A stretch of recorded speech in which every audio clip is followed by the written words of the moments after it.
Hey HOA, this is Mr. Pandon here, and today we're going to go into a little more detail on economic and social sectionalism leading up to the Civil War. So most of this deals with the time period from the ratification of the Constitution up until about 1848. Remember, our guiding question for this part of the unit is what were the causes of the U.S. Civil War? And today we're specifically zeroing in on how economic and social changes weakened the connection between the sections. We're not going to get all the way to the Civil War here because there's some other things that have to happen, but the weakening of these economic and social things is going to make it possible for those other things to split the country apart. And first, we want to look at some economic changes. Now, when you talk about the 13 colonies in the colonial period, they normally get divided into 3 sections, not 2. And so we'll kind of run through those and take a look. And starting from north to south, the most northern of those is New England. Massachusetts, Connecticut, Rhode Island, New Hampshire, that area. And that's an area that had very poor soil for farming. So during the colonial period, and certainly getting into the early years of the country, farming is going to be less of a thing. And fishing, whaling, and shipping, things involving ships and the ocean, are going to become a really big deal. And so New England is going to get more and more involved in trade. And then as the Industrial Revolution comes along, and some of that new technology that you learned about freshman year gets imported from England into the newly forming United States, they start to get into things like textiles, making machines that are going to do additional industrial work, and weapons, manufacturing of guns. The other factor that we're going to see is children of the original settlers who wanted to keep farming tended to move west because that's where the land was, and there was plenty of opportunity for that sort of thing there. So the labor force in New England is going to start to be replaced by immigrants, and we'll talk a little bit more about that in a minute. Now, if you go south of New England into the mid-Atlantic area, New York, Pennsylvania, New Jersey, what you're seeing there is the development of large cities, and in particular, New York and Philadelphia. And these are centers of trade because of the way the geography works. They're going to construct the Erie Canal, and the Erie Canal is going to link the Hudson River with the Great Lakes system. And so you can get by water from all parts of the Great Lakes into the Hudson River and then down to New York. And that's going to make New York a much bigger trading center. They're basically taking trade away from New Orleans. So trade from the upper Midwest, instead of going down the Mississippi River, is going to go up into the Great Lakes and into New York. And then Philadelphia is also going to be connected by roads and canals to Western Pennsylvania, Ohio, and that area. This is also going to be an area where, when you have trade, you have banking. This is also an area where there's a lot of iron and coal, and as iron production becomes a bigger and bigger deal, that's going to be important too. Here again, we're going to see immigrants, we're going to see the growth of cities. And the point of this is New England and the Mid-Atlantic, which originally started out as very different kind of places. Quakers in Pennsylvania and Puritans in Massachusetts. As we get into the 1800s, they're becoming more and more similar. They are kind of drawing together and drawing with them some of these areas to the west that we're going to talk about in a bit. The South, on the other hand, is taking a different path. We'll go out of sequence here. We'll go to the deep South, sort of Georgia, and then eventually Alabama, Mississippi, and that area. That's where the cotton boom is really going to happen. And the cotton boom is going to lead to a rapid expansion of slavery. You're going to get these huge cotton plantations that are going to produce the cotton that is much in demand by all of that industrial production. They're going to have to produce a lot of cotton to keep those spinning jennies and power looms busy, and that's going to involve a lot of additional slavery. And it's not just that slavery is moving to another area, the nature of slavery is changing. It's becoming much harsher. We're seeing a transition from what they call the task labor system to the gang labor system. The task labor system was basically you had a group of slaves and they were given a task to do. And it was like, go out and plant this field and, get it done, today. And they had a certain amount of independence in terms of how they would do it. They'd be kind of managing themselves. The gang labor system is an attempt to squeeze a lot more productivity out of the slaves. And so you take a bunch of them and, sometimes even chain them together for security purposes. And then an overseer would be kind of looking over them every minute and saying, okay, pick the cotton, and kind of riding herd on them in an attempt to get more work out of people. It's much more unpleasant. Slavery, it's unpleasant to begin with. You wouldn't think it could get more unpleasant, but oh yes, it can get more unpleasant. And that's kind of what we're seeing with the gang labor system. You're also seeing this in the larger plantations. A lot of slavery sort of outside the cotton zone is a relatively small thing. You might have a relatively small farm with maybe one or two slaves, and the slaves are working pretty much side by side with their owner, who is also a small farmer. And that's a different character of a relationship than you've got in these huge plantations. The owner of the huge plantation does not get his hands dirty. He sits up on the porch and watches the slaves work. And a lot of times he doesn't even watch the slaves work. Doesn't want to see that. The house might be oriented so his view is of something other than people being forced to work. He might not even live on the cotton plantation. He might live in a city and just sort of reap the benefits of it. But that's an economic system that's developing in the Deep South. Now, not everybody in the Deep South is, owns a plantation or works on a plantation, but the plantation economy is sort of the main thing that's going on. If you're a small farmer, you're kind of dependent on those guys who own the big plantations. If you're a doctor or a lawyer or anything else, anybody else doing anything else in that part of the country, you're connected to those large plantations, whether you like it or not. And it's they are definitely going to be the driving force in the economy. Cotton is going to become the #1 export of the United States.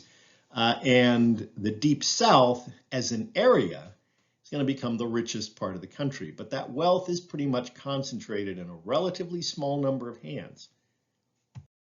Now, up in the sort of the northern part of the South, if you want to look at it that way, the Chesapeake Bay region, slavery is still a thing there. That had been, tobacco country in colonial times. But after the Revolution, tobacco production declined for a lot of reasons. Other tobacco areas in the world were opening up, and British merchants didn't have to buy their tobacco from North America anymore. And tobacco is a very tough crop on the soil. The soil in Virginia isn't that good to begin with. And so a lot of these tobacco plantations sort of get out of the tobacco business. Now, when you get out of the tobacco business and get into, say, wheat, which is what a lot of those guys went into, you don't need as much labor. So what happens to all those extra slaves? Well, because of what's going on in the Deep South with, the demand for slavery and the driving force of cotton, if you're sitting in Virginia on a former tobacco plantation that doesn't need its slaves anymore, you've got an incredible opportunity now to export those slaves, as they said, down the river to the Deep South, where they can be put to work raising cotton. And that's going to continue to tie the upper South and the lower South together. And it's going to continue to make the upper South, slavery is going to continue to be a valuable thing there, even though they don't actually need the slaves as much for farm labor.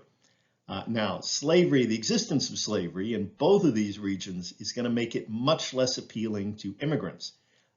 Immigrants are not going to go, by and large, to the South, because if an unskilled laborer goes to the South, you're competing with slaves, which is not where you want to be. If you're coming to the United States to sort of, make your way in the world, and you're an unskilled worker, you're much more likely to go to the northern areas where you're going to have more job opportunities. And there's going to be a lot of tension between these recent immigrants and slaves, and we're going to see more of that later on. So if we're looking at the map, the light yellow areas here are cotton production in 1820, and the dark orange areas are cotton production by 1860. So you can see kind of the spread of cotton, but it's mostly down here in the lower South. Little bit in Virginia and North Carolina, but this is really not the ideal place for growing cotton. There's, this latitude right here is about the northern limit, climate speaking, for cotton. So the center of gravity in the South, the center of economic power and eventually political power, is shifting from the area around the Chesapeake down to the lower South. Now, the West is different. And when I'm talking about the West here, remember, I'm talking about between the Appalachians and the Mississippi. At this point in history, west of the Mississippi is still mostly Indians and a few, very few pioneers. There's some things going on the West Coast with Oregon, but generally speaking, people aren't stopping between the Mississippi and Oregon. So that land in between is, for their purposes, pretty much vacant wilderness. But in the West, between the Appalachians and the Mississippi, you're seeing a lot of migration from the East. People who want to farm and who want to own their own land, that's where they're going to go. But the farming they're going to do is not large plantation farming. It's mostly small family farms, mostly producing food. And most of that food feeds the farmer and his family. There's a small amount of surplus, and that is what gets traded to, give them some cash to buy stuff that they can't produce themselves. Now, there's a northwest, north of the Ohio, and a southwest, south of the Ohio. So there's a little bit of land in the south, south of the Ohio River, but north of the cotton zone, where you're going to see this kind of Western economy, small family farms growing food, but with the addition of a couple of slaves. But it's going to be that small scale slavery that we saw earlier, not that sort of large scale slavery. And then north of the Ohio, you don't have slavery at all. So just to kind of Venn diagram this and look at kind of what's holding the regions together. Cotton, at least at this point, is still kind of holding North and South together. The South produces the cotton. The North has the textile mills that use the cotton. The idea of farming. Farming is kind of the common interest between the South and the West. And that's going to give them a kind of a political connection. The canals are kind of what's linking the North and the West. But things like having a lot of immigrants is making the North, and here we're talking about the Northeast North, making that sort of unique compared to these areas. And the presence of large slave plantations is kind of making the South unique versus the other two.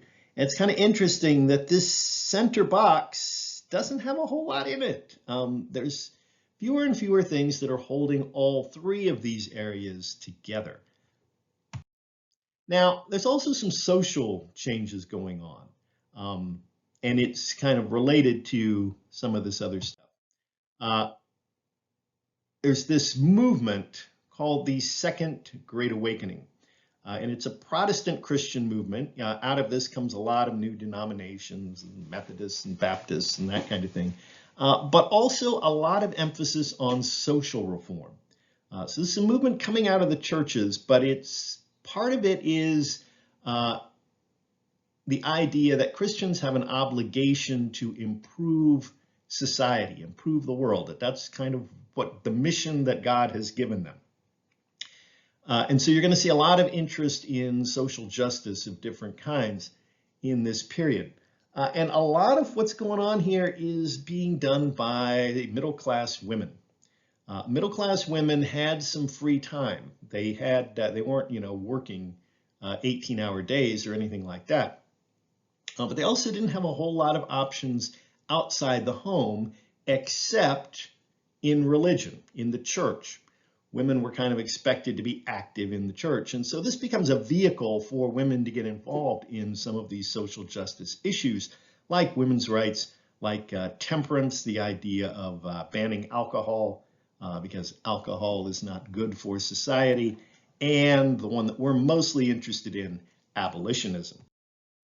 We talked a little bit about abolitionism last time. It's a movement that started in England. You may remember that from freshman year, William Wilberforce and all of that, and spread from there to the United States. And it's, caught up in this idea of the Great Awakening. It was a general sense, particularly among people in the North who didn't have a economic interest in slavery, that slavery was a bad thing. I mean, they can certainly figure out that slavery is not consistent with the sort of Christian worldview. But that's broken down into kind of two groups. The more moderate view is the problem with slavery is it's bad for white people. It encourages white people to be lazy. It encourages them to, have sexual liaisons outside of marriage and that kind of thing. It was a much more radical view to look at slavery from the perspective of the slave, and to say slavery is bad because it's bad for black people, because that kind of requires you to sort of see the slave, the African American, as a human being with inalienable rights. And that's something that is going to be a tough thing for a lot of people to wrap their brain around. So abolitionism generally was a minority movement. Don't get the idea that in the period, between 1789 and 1848, there's a huge amount of abolitionism in the North. There's a lot of people in the North that don't have a very high opinion of slavery, but the idea that it's their obligation to ban it in the places where it exists, much more radical view. And the idea that it should be banned because it's bad for the African Americans, because they should have full and equal rights. That's a tiny, tiny minority view. And of course, abolitionism is not tolerated at all in the South. It's seen as way too dangerous to the existing economic and social order. There's a tremendous amount of fear about ending slavery, because what's going to happen to all those people? And they're still thinking about the Haitian Revolution and all that kind of stuff. And on that question of what's going to happen to those people, one of the ideas that they were kicking around was that, okay, if the slaves get their freedom, we don't really want them hanging around here, because they're going to be, competing for jobs and driving down wages and causing social problems. So the idea of the American Colonization Society was to found a place in Africa, and the expression was send them back to Africa. Problem is, it's not back. What do you mean back to Africa? They've been here for hundreds of years. These are people who were born in America. Their parents were born in America. In some cases, their grandparents were born in America. In a lot of cases, their ancestors had been in America longer than the ancestors of the founders of the American Colonization Society. And they couldn't get very many free blacks to sign up for this project. They did start this colony, Liberia. They sent a couple of shiploads of free blacks to found this thing. Most of them died. A few of them survived, and eventually that's the origins of the modern day country of Liberia. But it was pretty clear by 1848 that this thing was really not going to fly. That colonization was not going to be a practical way to deal with the problem, and I'm doing the air quotes right now, of what's going to happen to these people if they get their freedom. Now, there's a reaction in the South to all this. There was certainly a notion in the South, particularly in the early part of this period, that slavery was not good. But in light of the Great Awakening, Second Great Awakening, and all that kind of stuff, they started to feel the need to come up with ways to justify their treatment of this segment of the population. And so you start to get these pseudoscientific theories to justify not giving full and equal rights to the black population because they're not entirely human. And so you get this illustration of sort of the idea that, oh yes, you can see from people's faces and, they're studying the bones in their skull and this, that, and the other, that they're, not quite, probably not even the same species as Europeans. And it's nonsense, and it's nonsense on steroids. But it was a thing because it gave people, white people, the confidence that there was some legitimate reason to justify this thing that was, making them wealthy. And this is part of a larger movement to sort of transfer slavery from just a necessary evil to actually a positive good, that this was something wonderful that Americans were doing for the world. The idea that, they had convinced themselves that African Americans were lazy because they didn't do as much work as white people. Well, of course, they don't do as much work as white people. They're not getting paid to do the work. And things like that. And so once you accept that notion that these are inferior people who can't really take care of themselves, then, having white people give them access to modern society and take care of them, you're doing them a favor. And you can kind of see this in this image. Sort of the top one is the Negro in his own country, and the idea that he's, in a savage land, barely operating above the level of a caveman. And here is the Negro in America. You've got the slaves here. They're wearing modern clothing. They're in the, got a roof over their head. They got 3 square meals a day. And they've got a white man to take care of them. Isn't that wonderful? And people actually believed this, and they could, convince themselves that what they were doing was not something that was incredibly evil. And the other thing that you get in this period is Southerners drawing contrasts between the way that slaves are taken care of, in that, they're provided with food and housing and medical care and, care in their old age versus, the treatment of recent immigrants in the North, where they're just kind of living in squalor and slums, and when they're unemployed, they're starving in the street, and nobody, Northern factory workers don't really care about them if they're not working. On that question of immigration, we've got a lot of immigration, particularly winding up in the 1840s, through a couple of events. The Irish potato famine starts in 1845. And that encourages a lot of immigration from Ireland to North America. And also the European revolutions of 1848, 1849, which you may have learned about, hopefully you learned about, in freshman year. A lot of people who were on the wrong end of those revolutions and decided it was a good time to get out of Germany, get out of Austria, they end up coming to America. So we're going to get a lot of Irish and German immigrants. These are not the same kind of immigrants who were coming earlier. In a lot of cases, they're Catholics and not Protestants, and that was a big deal in the early 19th century. They were mostly poor, mostly people without a lot of skills, and mostly people without the kind of investment capital that was going to be necessary to, start a farm and get into that kind of thing. There's still free land available, but it's not entirely free. And if you're straight off the boat with nothing but the shirt off your back, you're not going to immediately proceed to Wisconsin and buy a farm.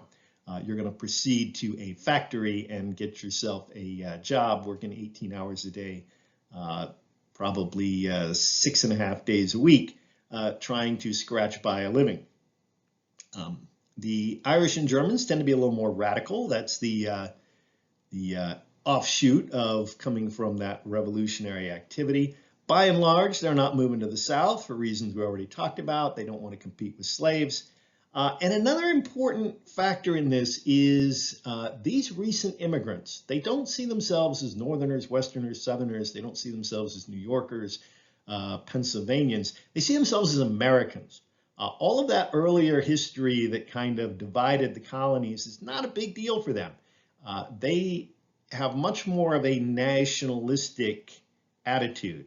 And so as more and more of these people are coming into the North, Northerners are thinking more in terms of the United States as a unit, United States singular, one country, rather than United States plural, a union of states. And that's going to be important in understanding the Northern response to the Civil War. And then the last element of this is what they call the popular press. The invention of the telegraph in the 1830s made it possible for news to travel very quickly all over the country, almost instantaneously. And so your local newspaper is no longer just publishing local news. It's publishing national news and even to some extent world news, although they didn't quite have the transatlantic telegraph going yet. So people are going to be much more connected in terms of information between the sections. Now, that cuts both ways. When you know what's happening in other sections, if it's good things, that might make you feel more closely connected to that other section. But if it's things that are not necessarily what you consider to be in your best interest, that could also drive a wedge between the sections. But things are going to become a lot more volatile as this sort of national consciousness continues to evolve. All right, so by the late 1840s, we're seeing New England, the Mid-Atlantic, and the Free West being drawn closer and closer together, and they're becoming sort of one region, which we're going to start calling the North. Southern power is shifting to the South and West and is firmly in the hands of the cotton class, and the South kind of sees itself as having sort of common interests more and more. The North is developing a national identity and the South is developing a regional identity that is opposed to the North. And this is all going to be really important when we start to look at political issues leading up to the Civil War, and that's kind of our next topic. So until then, enjoy your day.